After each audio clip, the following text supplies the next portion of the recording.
La Plaza Río de Janeiro, en el corazón de la colonia Roma, es conocida por su historia y por los diferentes comercios gastronómicos que la rodean, dejando una experiencia agradable al paladar. Por otra parte, también es conocida por tener una de las propiedades con más misterio, intriga, curiosidad y, sobre todo, testimonios de personas que aseguran que algo muy maligno guarda este edificio. Y es que gente que ha habitado el edificio cuenta muchas cosas extrañas que suceden en el mismo, pero entre todas las cosas que se pueden hablar, también es conocido porque allí vivió una de las brujas más poderosas de México, o al menos así lo aseguran algunos, y me refiero a la chamana Pachita. Pero antes de profundizar en la historia de Pachita, abordemos la historia de la casa. Esta propiedad fue el primer edificio en la colonia Roma. Se construyó en 1908 y fue obra del arquitecto inglés Regis Ap John. Cosa curiosa, y es que actualmente hay un restaurante en planta baja con el mismo nombre, dando referencia al arquitecto y creador del inmueble.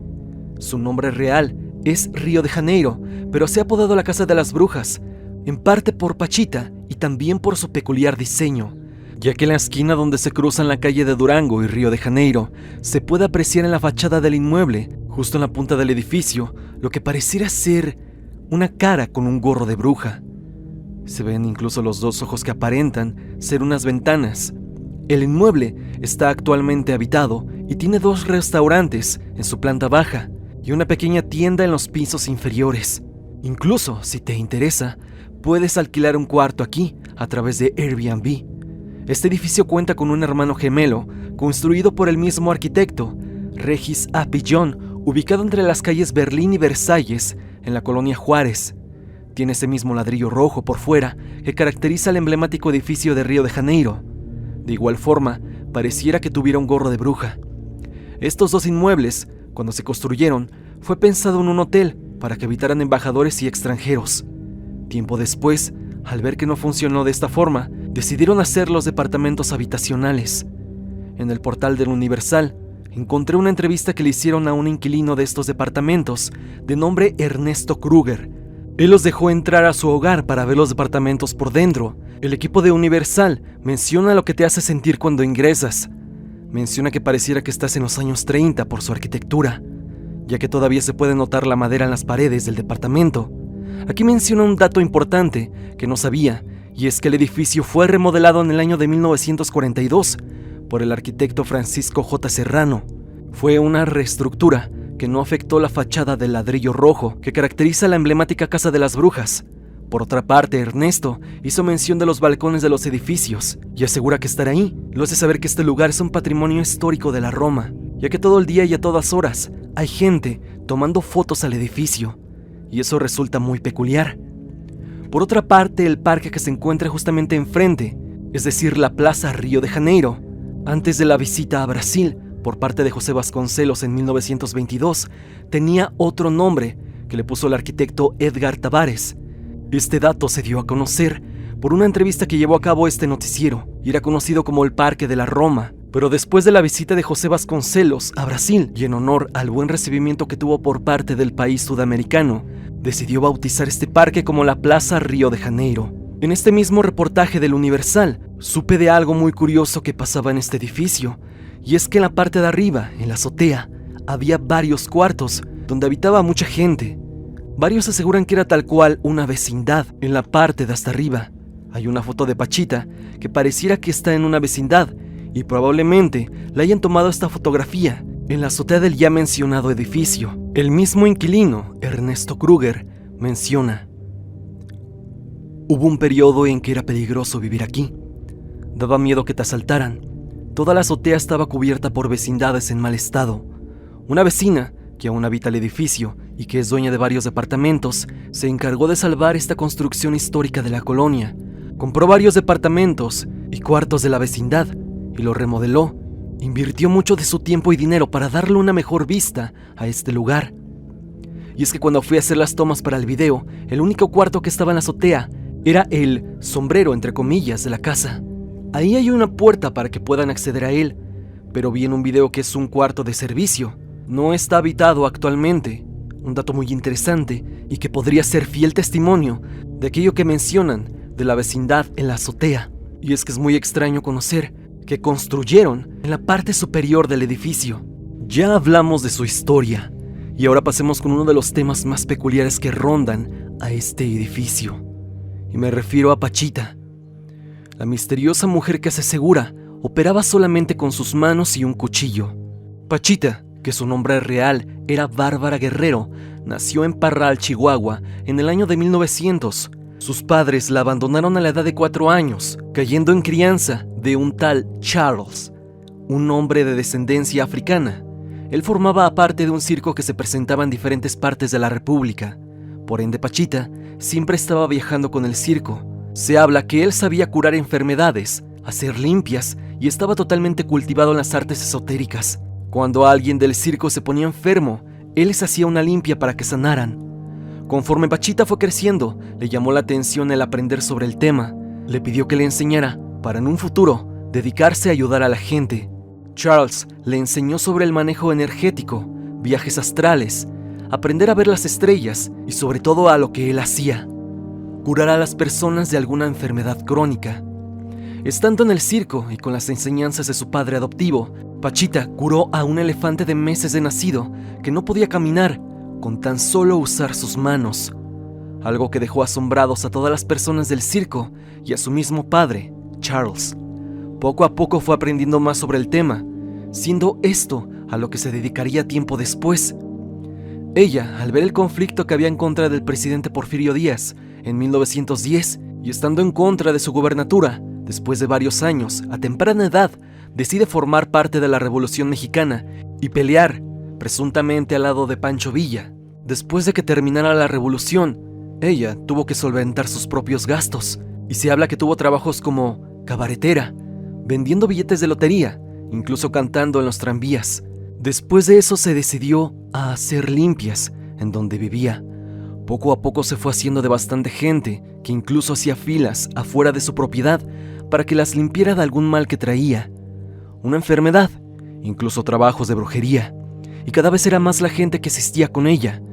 Se fue haciendo de fama gracias a las mismas personas que la recomendaban para que fueran con ella. Primeramente solo se dedicaba a hacer las limpias con hierbas, incienso, huevos, pero después empezó a operar a la gente con tan solo usar un cuchillo de cocina grande. Ella no estudió nada de medicina, no tenía conocimiento sobre cómo operar ni qué se utilizaba, pero estos conocimientos se los dio, según por lo que ella cuenta, el espíritu de Cuauhtémoc. Cuauhtémoc fue el último tlatoani del Imperio Mexica y llegó al poder en el año de 1520, un año antes de la conquista española.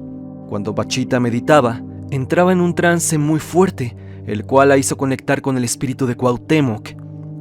Ella lo llamaba hermano, siendo este quien entró a su cuerpo, mismo que hacía las operaciones a la gente, ya que Pachita, cuando llevaba a cabo las operaciones, su alma no estaba presente, sino que era el espíritu de Cuauhtémoc quien las hacía.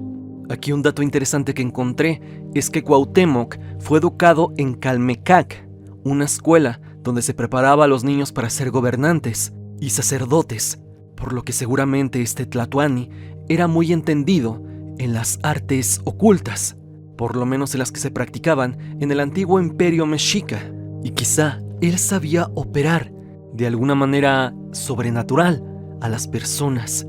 Y es que Pachita no ocupaba ni instrumentos, ni medicina, ni tampoco anestesia, solo les recetaba reposo de unos días para que la herida cicatrizara sola.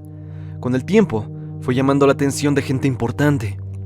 Una de ellas fue la hermana del expresidente Porfirio Díaz, quien solicitó sus servicios al ver que era verdad lo que mencionaba la gente, y decidió traerla a Ciudad de México para que también limpiara a su familia. Al llegar, se quedó en la casa de la hermana de Porfirio Díaz. Cuando terminó el trabajo, tuvo que ir a buscar un lugar donde quedarse. Afortunadamente encontró un cuarto en renta en la famosa Casa de las Brujas, pero no era un departamento, sino un cuarto en la azotea del edificio. Así que sin pensarlo, se mudó a ese lugar y siguió con las limpias y sobre todo las operaciones, mismas que llamó la atención de celebridades, escritores, sobre todo de un científico llamado Jacobo Greenberg, quien al saber su método de operar a las personas enfermas, decidió adentrarse a investigar el chamanismo. Decidió trabajar al lado de Pachita y su ayudante de nombre Armando, el cual también hacía limpias. Le dijo a Jacobo que tendría que mantener su conciencia en su cuerpo al llevar a cabo los trabajos, pero eso la afectaba y se enfermaba cotidianamente. Pachita le retiraba esas malas energías, haciéndole una limpia. Jacobo veía cómo Pachita llevaba a cabo las operaciones. Él relata en su libro que veía cómo solo usaba un cuchillo para cortar al enfermo. Con sus manos le sacaba el órgano afectado para proceder a ponerle uno nuevo. Lo impactante de esto es que los órganos nuevos los materializaba en ese momento. Aparecían en sus manos y procedía a ponerlos en el cuerpo de la persona. Después de la operación, solo le ponían vendajes sin suturar o coser la herida, para posteriormente decirle que tomara reposo de tan solo unos días, máximo 4, aseguraba Pachita. Al pasar esos días, ya la herida habría sanado y cerrado por completo. Jacobo estaba impactado al ver que Pachita materializara los órganos o partes del cuerpo que necesitaba. Una de las operaciones que más lo marcó fue la de una niña en estado vegetal. No podía moverse, no hablaba, estaba completamente desconectada del mundo por un severo daño cerebral. Jacobo relató que Pachita con su cuchillo comenzó a cortar el cuero cabelludo de la pequeña, luego la piel, hasta dejar expuesto el cráneo. Con una pequeña sierra, retiró un fragmento de hueso y extrajo la parte dañada del cerebro. Lo siguiente fue lo que dejó a Jacobo completamente atónito. Materializó ahí mismo un nuevo pedazo de cerebro. Lo introdujo en la cavidad craneal y repitió los mismos procedimientos que aplicaban otras operaciones. 4 días después, la familia regresó y Jacobo, junto a Pachita, vio cómo la niña comenzaba a mover sus manos y emitir quejidos. No podía creerlo. Aquello desafiaba toda lógica. Jacobo trabajó muchos años con Pachita, escribió varios libros hablando de estos hechos y no fue el único personaje famoso que acudió a ella. Alejandro Jodorowsky, el reconocido cineasta y escritor, también buscó sus servicios. La Casa de las Brujas, ubicada en la colonia Roma, se convirtió en un lugar de peregrinación para celebridades, creyentes y gente desesperada por una solución a sus problemas. Por años, esa casa absorbió enfermedades, sufrimientos y oscuridades. Después de 79 años de vida, Pachita falleció el 29 de abril de 1979. No se sabe con certeza si falleció en la misma azotea donde realizaba sus operaciones o en algún hospital, pero sí ocurrió en la Ciudad de México. Todo lo que vivió esa mujer y todo lo que absorbió ese lugar quedó impregnado en las paredes, en el aire y en la energía que se respira allí dentro. Brenda, una mujer de 31 años, profesionista y criada en una familia religiosa que no creía en lo paranormal, decidió mudarse a ese mismo edificio sin conocer su historia. Desde siempre se sintió atraída por la arquitectura de esa casona. Rentó un departamento, aunque no era barato. Llegó un viernes, puso cocos en cada esquina del departamento para protegerse de las malas vibras, como le recomendó su madre. El sábado se mudó con sus cosas. Mientras desempacaba, puso cantos gregorianos para atraer, según ella, buenas energías. Encendió inciensos y veladoras, como si fuera un pequeño ritual. Esa noche, tomó fotografías del sitio para subirlas a Facebook, presumiendo que tenía un nuevo hogar. Al principio nada parecía extraño. Sin embargo, desde el primer día, Brenda durmió con la luz encendida. Escuchaba crujidos en la madera, ruidos extraños dentro del departamento. Algo no estaba bien. Lo más raro ocurrió cuando días después, una amiga que se quedó a dormir con ella se fue abruptamente a las 5 de la mañana. Le dijo que no podía descansar, que sentía una presión en el pecho y que se sentía drenada. Otra amiga también pasó la noche en el lugar. Ella durmió en la recámara principal a las 5 de la mañana. Brenda vio cómo se levantaba, tomaba sus cosas y se plantaba en la puerta. Le dijo que sentía cómo le faltaba el aire, que no podía seguir ahí. Brenda decidió contratar a una experta en Feng Shui. La mujer llegó con un péndulo y unas varillas metálicas para medir la energía del espacio. Al preguntar si había una entidad que no pertenecía a ese lugar, el péndulo giró violentamente hacia lo negativo. Lo confirmó 1, 2 y hasta 3 veces. Las varillas también respondieron lo mismo. La experta le entregó unos mantras en chino para limpiar la casa de energías negativas. Brenda, todavía incrédula, tomó nuevas fotos del departamento y usó una aplicación para detectar el calor en imágenes. Lo que descubrió la dejó sin aliento. En una de las fotos del pasillo apareció la silueta de un hombre con sombrero, desvaneciéndose de las piernas hacia abajo. En otra imagen en la sala, un rostro diminuto, también con sombrero. Pero la más perturbadora fue la que tomó en su cuarto. Se distinguían 12 rostros no humanos, con colmillos, orejas puntiagudas y entre ellos un hombre afrodescendiente que parecía, según ella, estar atrapado, fusionado con las demás criaturas. Brenda describía que la oreja de uno era el ojo de otro, y así sucesivamente, como si fuera una sola entidad, compuesta por muchas caras y cuerpos pequeños, como demonios. Sintió que la pared de su cuarto estaba infestada. Intentó hacer una limpia con ayuda de un amigo. Usaron imágenes de San Ignacio, escapularios, rezos al Arcángel Miguel, agua bendita. El ambiente se tornó caluroso, opresivo.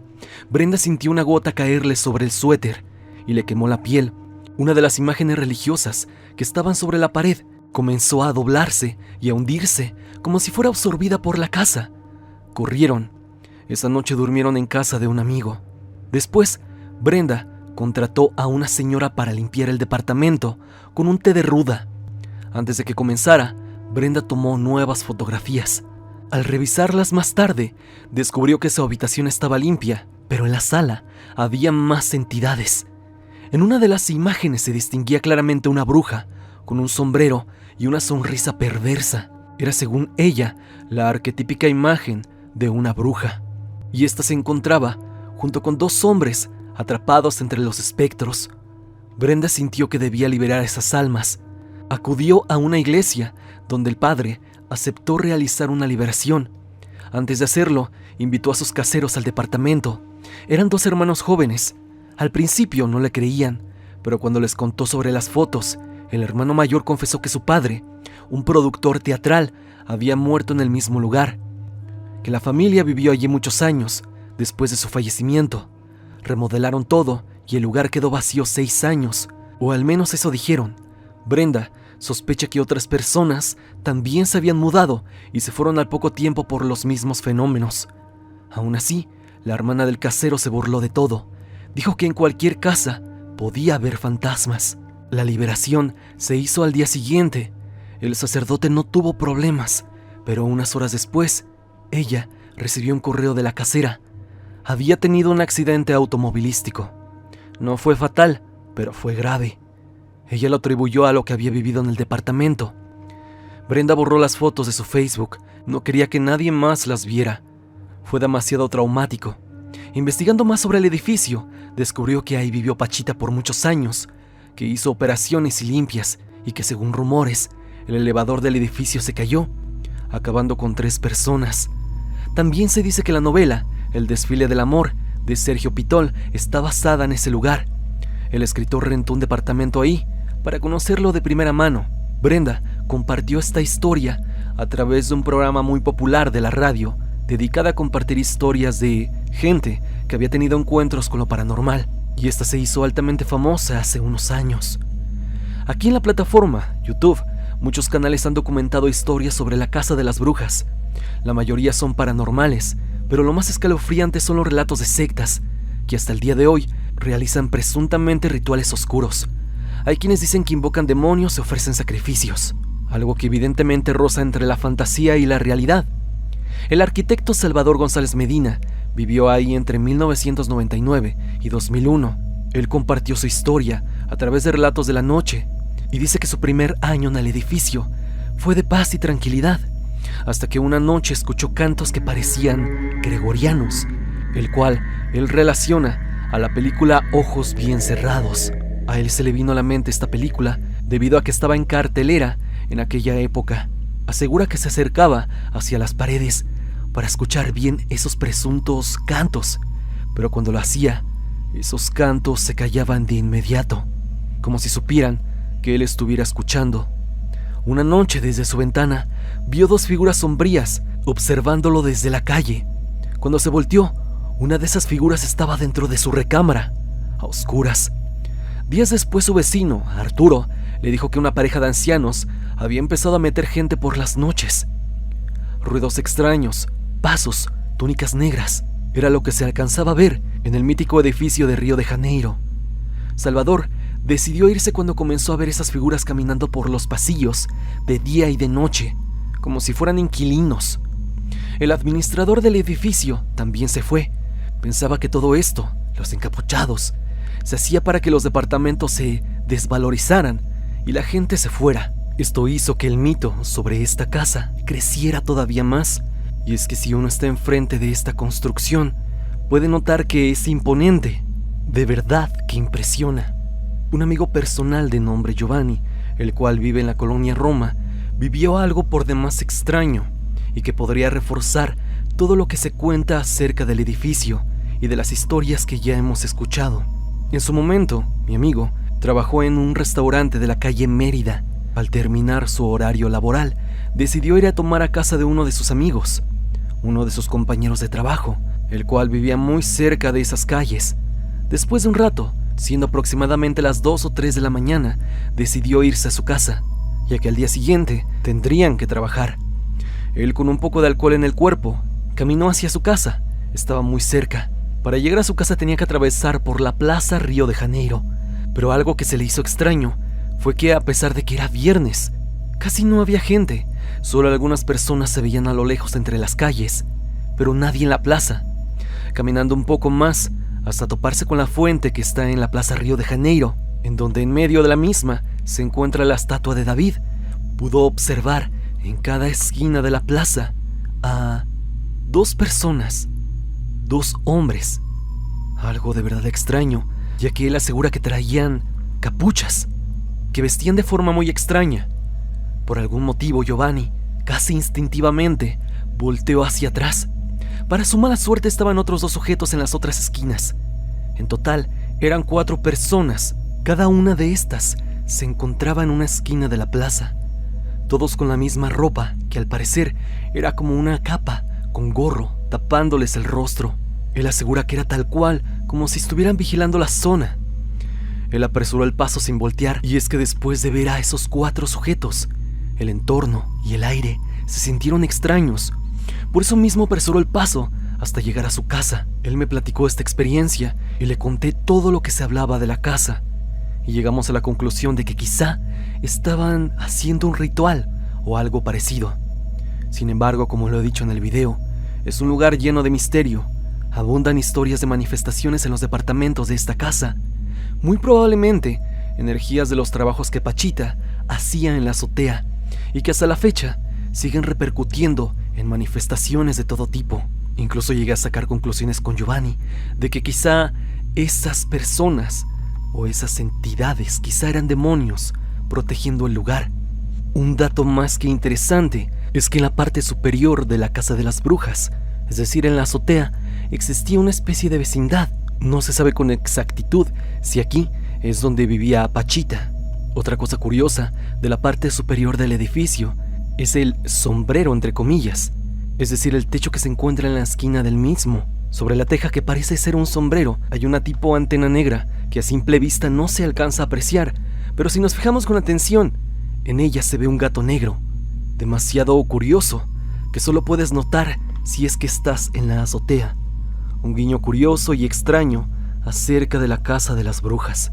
Pero los detalles extraños no solo están en la casa, sino también en la plaza que se encuentra enfrente, Plaza Río de Janeiro. Y es que la fuente de la que te hablé anteriormente, donde se encuentra el David, tiene dibujadas varias siluetas. Estas alrededor de la fuente, puestas en el piso, y es que se logran ver en cada losa de cemento un contorno de un cuerpo, tal cual como si alguien se hubiera puesto allí y hubieran dibujado su silueta. En este caso está de color rojo y no parece de alguien adulto, sino de un niño. Lo perturbador es que está dibujado uno sí y otro no, como si formara parte de algún patrón, o quizá de algún ritual, o algo parecido. Esos son los datos curiosos que en lo personal me sorprendieron demasiado acerca de la Casa de las Brujas. Y es que siento que estas siluetas no son una casualidad, están ahí por algo. Déjame en la caja de comentarios tu opinar acerca de esto. ¿Ya has visto la historia de uno de los edificios más antiguos y embrujados de la Ciudad de México?